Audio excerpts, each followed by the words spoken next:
চব্বিশ পরগনায় ফের অভিযানে ইডি। জ্যোতিপ্রিয় মল্লিকের ঘনিষ্ঠ বলে পরিচিতি দুই তৃণমূল নেতার বাড়িতে কেন্দ্র বাহিনী নিয়ে পৌঁছে যান ইডি আধিকারিকরা।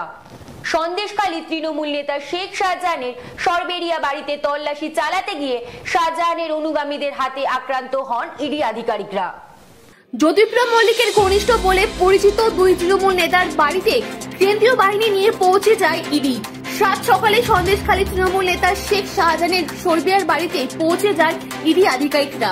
শেখ শাহজাহান উত্তর চব্বিশ পরগনা জেলার পরিষদের মৎস্য ও প্রাণী সম্পদ কর্মাধ্যক্ষ, পাশাপাশি সন্দেশখালীর ১ নম্বর ব্লকের সভাপতি। ইডি যাওয়ার সঙ্গে সঙ্গে শেখ শাহজাহান বাড়ির সামনে তার অনুগামীরা বিক্ষোভ দেখাতে শুরু করে। কেন না জানে ইডির হানা, প্রশ্ন তুলে বিক্ষোভ দেখান তৃণমূল কর্মী সমর্থকরা। ইডি আধিকারিকদের উপর চড়া হয় তৃণমূল নেতার কর্মীরা। ইডি আধিকারিকদের মারধর করতে শুরু করে তৃণমূল নেতার অনুগামীরা। ধাওয়া করে ইডি আধিকারিকদের এলাকা ছাড়া করা হয়, ভাঙচুর করা হয় ইডি আধিকারিকদের গাড়িও। দুজন ইডি আধিকারিক আক্রান্ত বলে জানা গিয়েছে। খবর সংগ্রহ করতে গিয়ে আক্রান্ত হয় সংবাদ মাধ্যমও, ভাঙা হয় ক্যামেরা ও গাড়ি। পরে আমরা যখন হেঁটে আসছি, আপনার মোট কজন ছিলেন? আমরা টিমে 8 জন ছিলাম।